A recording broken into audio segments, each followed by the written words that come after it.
Muy bien, pregunta en pantalla, teléfonos, estamos analizando el triunfo de Hugo Chávez.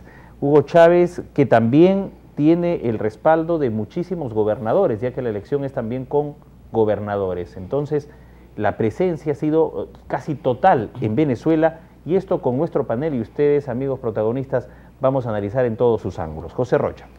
Rafael, hay muchas cosas, como reitero, que ver en el tema de Venezuela. Es que es un tema polémico el resultado de Venezuela. Yo, por ejemplo, quiero decir algunas cosas muy puntuales. Primero, que nosotros en este mismo panel hemos dicho que en temas de gobernabilidad la reelección en el Perú ha sido nefasta. Bueno, este sistema no solamente es nefasto en el Perú. En cualquier lugar donde hay una reelección, donde un gobernante o un mandatario se quiere perennizar como si fuera el único genio de un país, o que tenga la voz cantante en el país y todas sus decisiones sean las salomónicas, es negativo para el país, es negativo, no es democrático.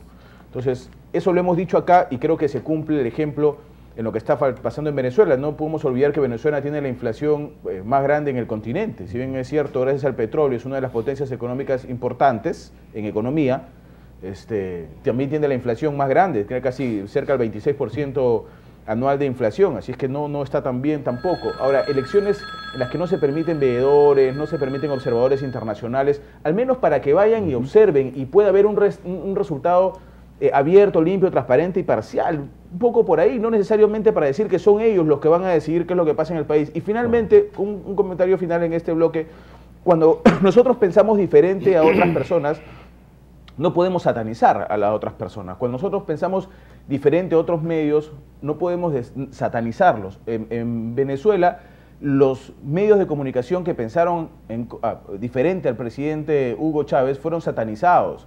No es que se les haya convertido en un monstruo, sino que fueron satanizados y cerrados además.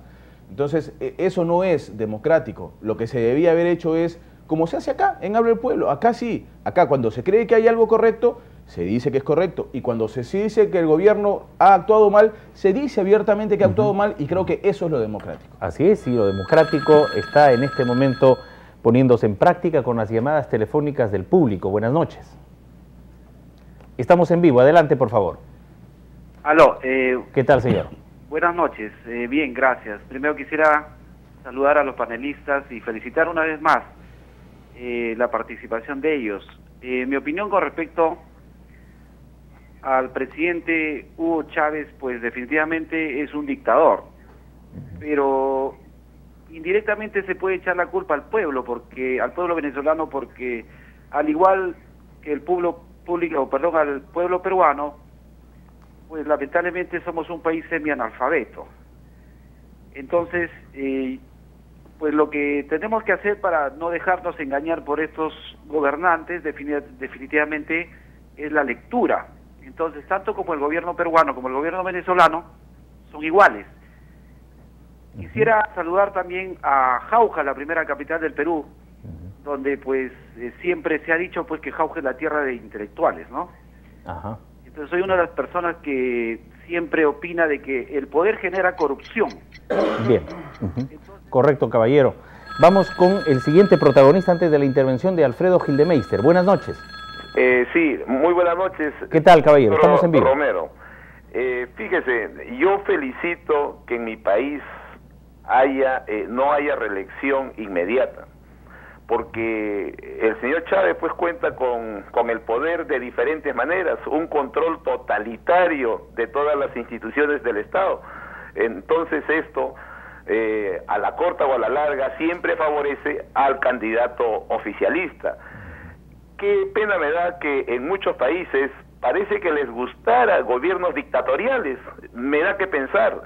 Realmente hay una convicción cívica en estos países, porque no entiendo cómo, si ellos tienen una inflación de las más altas de Sudamérica y tienen menos puestos de trabajo, porque está demostrado que la empresa privada prácticamente ha descendido, entonces hay menos puestos también.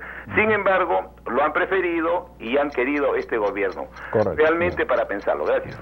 Gracias también. Ahora sí hay que señalar que ha habido 10.000 periodistas de todo el mundo 10.000 periodistas han ingresado a Venezuela, se han paseado por todas las regiones, han informado sobre el proceso electoral, ¿no? Entonces, para ver, como ingrediente para el análisis, que aquí en nuestro país cuando hay elecciones no llega tanto periodista, por ejemplo, creo que no llegan a 4.000 a veces los extranjeros que vienen. Alfredo. Bueno, efectivamente, la democracia es alternancia, o sea, hasta por sentido común, pero no tiene sentido, valga la redundancia, ¿no?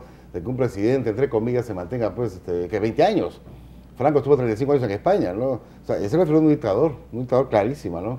En mi opinión, por lo menos en mi modesta opinión, ¿no? Otra cosa, obviamente, el señor Chávez pues tiene el aparato estatal venezolano totalmente pues comprado, esa es la palabra, ¿no? O sea, no hay que ser ingenuos tampoco, ¿no? O sea, controlado y comprado. Ayer cuando la señora esta del jurado, digamos, venezolano, el jurado electoral anunciaba el triunfo de Chávez, cuando dijo, pues, ganó Chávez, pues, era una algarabía, pues, ¿dónde se ha visto eso? No sé, en un órgano estatal, ¿no? En fin, pero yo sí quiero llamar la atención lo que hace algún tiempo lo comenté en este programa, es decir, señores, acá nada es casualidad. O sea, el triunfo de Chávez obviamente está coludido con el principio castrista de la continuidad electoral. O sea, Chávez se siente un nuevo Fidel Castro, es un ídolo, es un ególatra, es el típico característica de un típico dictador, ¿no?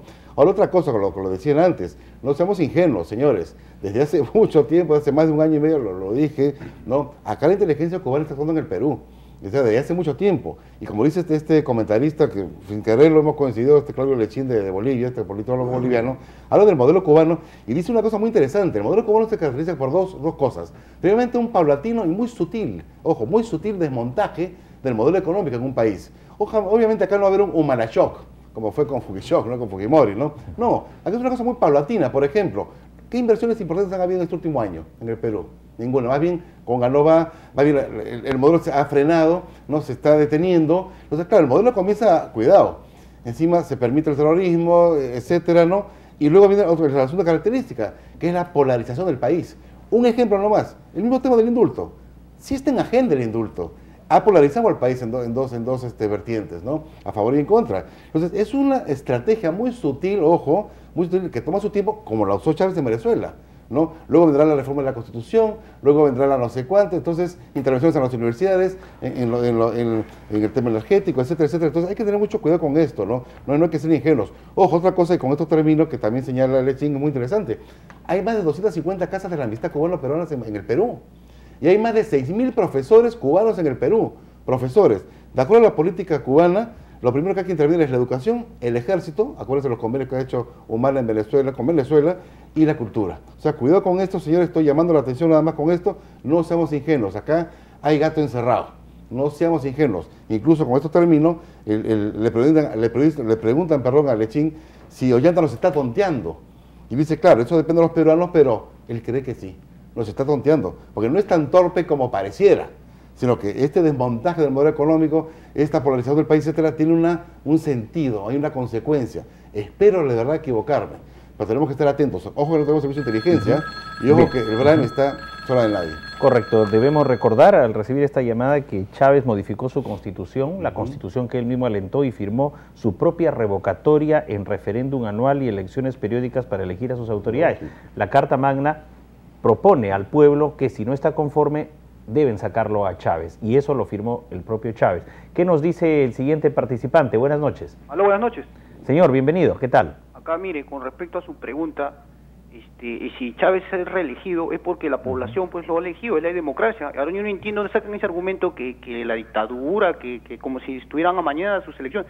Eso es mentira, eso es parte pues de la derecha acá en nuestro país, que le hicieron campaña por Capriles, pero ahora deben estar llorando. Mira, que se veía Canal N, Canal 4, o sea, qué raro, ¿no? Los mismos fujimontesinistas, apristas que apoyaron a Kuczynski, a los fujimoristas. Correo ha salido de luto. Correo, sabemos que es aquí Aldo Mariátegui. ¿Qué es Aldo Mariátegui? ¿No es de luto, fujimorista? Sí. Entonces, eso es mentira. Es más, inclusive la UNASUR han ido veedores internacionales a ver, y allá la votación es voluntaria y tengo entendido que ha sido por voto electrónico. Entonces, yo no sé de dónde están sacando mentiras. Ahora, para terminar, mire, el señor Gildemeister y el señor Rocha también, ya sabemos que ellos son pro derecha, sino que el señor Gildemeister sí es más abierto, el señor Rocha es un poco más asolapado. Pero, o sea, ya entendemos también su pensamiento. Entonces, acá en nuestro país, por ejemplo, un señor dice que no, que cómo se llama, que somos analfabetos. Por favor. Bien, acá los panelistas se someten a diario a la fiscalización del pueblo, pero ellos tienen su convicción y sus lecturas, por eso ya les daré oportunidad a Pepe y a Alfredo para que puedan debatir. Esto es lo rico del programa que usted puede dar su opinión, su argumento, y manejamos los argumentos de un lado y de otro, ¿no? Al final saca sus conclusiones el propio televidente.